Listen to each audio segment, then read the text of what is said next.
모든 기업가의 개인적인 이익 추구가 곧 국민 경제 발전에 기여하게 될 것임에 비추어서 모든 내외 자본의 조달 도입에 전 국민의 운발을 바라 마지 않는 바입니다.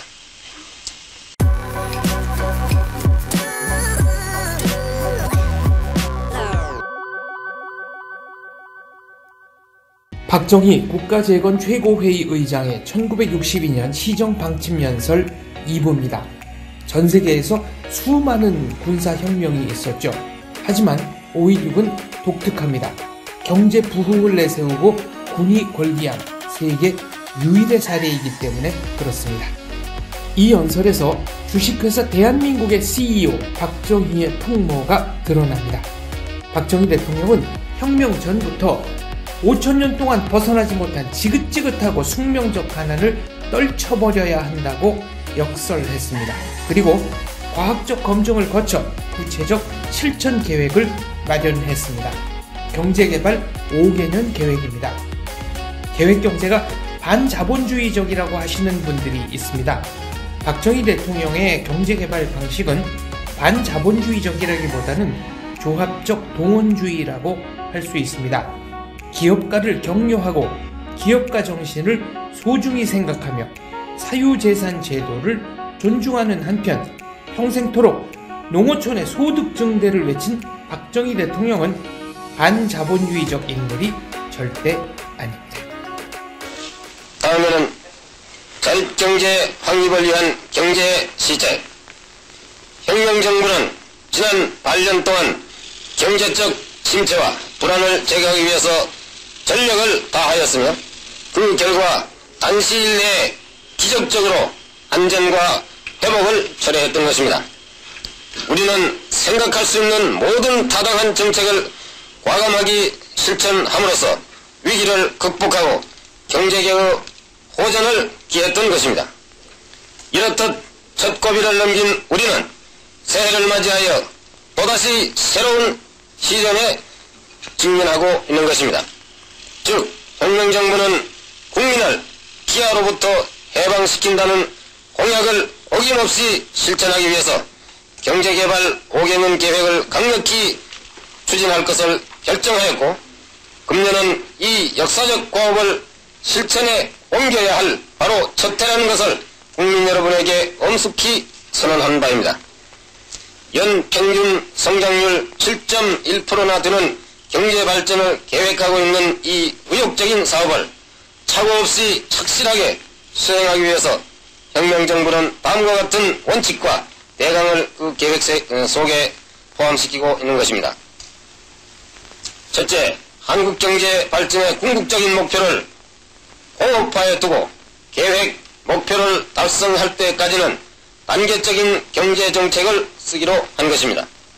둘째는 제1차 연도에 있어서는 공업화를 위한 기반을 구축할 것이며, 이를 위해서 기간 공업과 전력, 석탄 등의 에너지 부문과 산업 인구의 60% 이상을 차지하고 있는 농수산 부문의 개발에 계속 주력을 할 것입니다.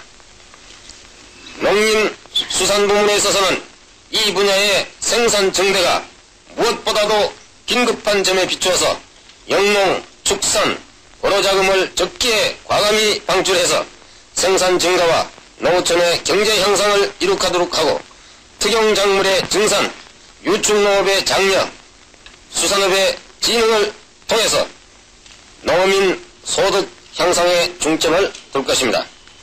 한편 농어촌 협동조직을 강화하고 농경지의 확장과 목초지의 개척을 기하고 경제림 및 불악, 연료림의 조성을 위주로 하는 방향으로 산림행정을 시정할 것입니다.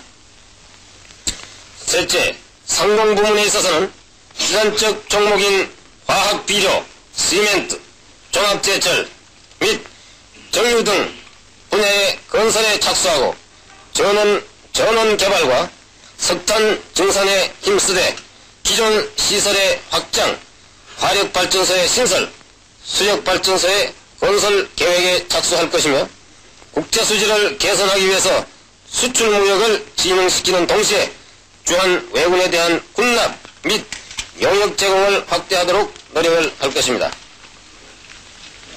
다음에 재정 부문에 있어서는 자진 납세를 촉구하는 방향으로 세제를 정비하여 인정과세의 폐단을 지향하고 밀수의 방지 및 방속책을 강화할 것입니다. 산업자금의 원활한 공급과 퇴직자금 및 영세자금의 동원을 위해서는 금융제도를 정비하고 저축 증강책을 기하며 보험, 증권시장의 건전한 육성책을 강구할 것이며 예산 및 회계제도를 개선해서 국가 경비의 남용을 방지하고 국가관리기업체의 합리적인 운영을 기할 것입니다. 다음에 경제개발 5개년 계획을 성공적으로 이끌기 위해서 공익성을 띤 주요 기업에 대한 불가피한 정부 관여를 제외하고는 창의를 최대한으로 존중하는 원칙을 준수할 것입니다. 이 계획을 실천에 옮길 때 달성될 수 있는 제1차 연도의 경제 성장률은 5.7%이며 이를 산업별로 구분하면 제1차 산업이 5.3%, 제2차 산업이 11.1%, 제3차 산업이 3.8%로 되어 있는 것입니다. 이러한 성장률은 결코 만족스러운 것은 아니지만 구조적인 실업자를 흡수하고 국제 수지를 점차적으로 개선할 것을 확신하는 바입니다. 그러나 그와 같은 목표를 달성하기 위해서는 막대한 외자와 내자를 소유하게 된다는 어려운 문제에 우리들은 봉착하게 되는 것입니다. 우리가 눈앞에 직면해 허덕이고 있는 빈곤을 구축하기 위해서 기어이 이 계획은 성취시켜야 할 것이고 이를 성공적으로 이끌기 위해서는 내자와 외자의 조달 도입에 있어서 국민 여러분들의 절대적인 협력을 구하는 소위도 바로 여기에 있는 것입니다.